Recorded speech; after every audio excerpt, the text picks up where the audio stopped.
President and Commander-in-Chief of the Armed Forces of the Philippines. Ipinaalala ni Pangulong Ferdinand Marcos Jr. sa mga kawal ng Philippine Army ang kahalagahan ng prinsipyo at magiging tapat sa serbisyo. Ito'y sa gitna ng mariing pagtanggi ng Armed Forces of the Philippines at Philippine National Police na marami umanong tauhan nila ang nagbitiw sa serbisyo matapos arestuhin si dating Pangulong Rodrigo Duterte. Walang binanggit na pangalan o insidente ang Pangulo, pero binigyang diin niya ang tunay na sukatan ng isang institusyon sa gitna ng may init na isyu ng bayan. Kinakailangan na ang panindigan hindi natitinag sa harap ng pagsubok, ang prinsipyong hindi nababaluktot ng takot o pangamba, at ang pusong laging handa maglingkod ng tapat at walang hinihintay na kapalit. Ang tunay na sukatan ay ang kahandaang isantabi ang sariling interes para mas mataas na layunin.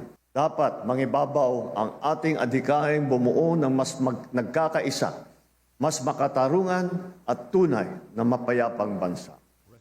Patuloy anyang susuportahan ng pamahalaan ang mga programa para sa mga sundalo, tulad ng dagdag allowance, reimbursement para sa mga bayarin sa ospital, at ang pagpapadali ng pag-claim ng kanilang mga benepisyo. Matapos parangalan ang mga miyembro ng Army na nagpamalas ng galing sa mga nakaraang operasyon, hinimok ng Pangulo ang mga tropa na pag-ibayuhin ang kanilang kakayanan at galing para maging handa sa mga nagbabagong anyo ng mga banta sa loob o labas man ng bansa. Our strength and resolve will continue to be tested. As your Commander-in-Chief, I enjoin you to stay relentless in your pursuit for excellence. Sharpen your skills, master your craft, embrace innovation. After all, the Philippine Army's strength extends beyond firepower. It draws from its personnel's honor, integrity, and fortitude. Nanindigan naman si Defense Secretary Gilberto Teodoro na nananatiling propesyonal ang AFP sa kabila ng patuloy na balitaktakan sa pagkakaaresto ni dating Pangulong Duterte. It has never been unsolid, and I have no reason to doubt that they will remain professional and they will follow their duty according to the Constitution, and civilian supremacy remains.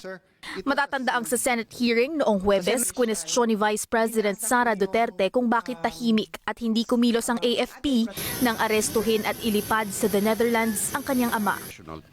Iginiit ni Teodoro sa pagdinig na iyon na tanging papel ng AFP ang suportahan ang PNP sa pagpapatupad nito ng batas. Samantala, nakatakdang bumisita sa Pilipinas si US Defense Secretary Pete Hegseth sa darating na linggo.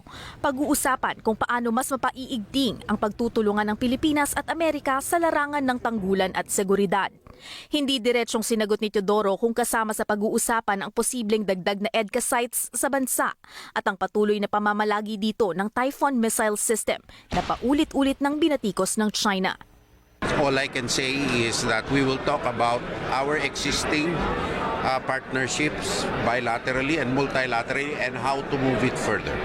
Bukod sa Pilipinas, pupunta rin si Hegseth sa Hawaii, Guam at Japan. Katrina Domingo, ABS-CBN News.